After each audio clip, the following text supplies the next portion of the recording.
On today's episode of Ask Pete, we're discussing how changes in interest rates affect the real estate market. While this is certainly a hot topic right now, it's always important to know how interest rates changing affect your situation in particular. As a home buyer, when the Bank of Canada increases its rates, this eventually trickles down and affects the interest rates for mortgages. So when the mortgage rates increase, this essentially means that what the bank is willing to lend you goes down. So let's say Johnny homebuyer gets a 4% rate on a $400,000 mortgage. Then his monthly payments would be approximately $2,104 per month. But if the rate went up to 5%, then his monthly payments would be $2,326 per month. So an increase of 1% represents $222 more per month for Johnny homebuyer.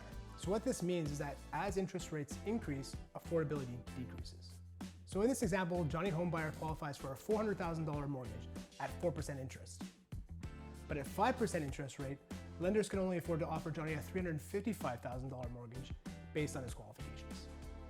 So what this means all in all is that a 1% increase in the mortgage rate decreases Johnny's purchasing power by $45,000. In other words, Johnny has a much smaller budget than he did before. And as a result of these changes and buyers having less purchasing power, now sellers may have to consider selling their home for a little bit less.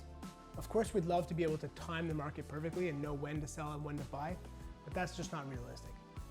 What's important is to keep an eye on the trends, and that will help you make your decision. To summarize what I've said now about the changes in interest rates, it's not all doom and gloom. There's actually some really good news here. For buyers who have been really struggling to get a home during this really heated market, things are cooling off a little bit and there's a little bit less competition, and prices may start to fall, making it easier for buyers to enter the market. Another positive outcome here is that there was a segment of the market that was afraid to sell their home because they didn't want to sell their home before they bought another. The good news is now, with things cooling off, there's that opportunity to sell your home after finding a property and putting in a conditional offer.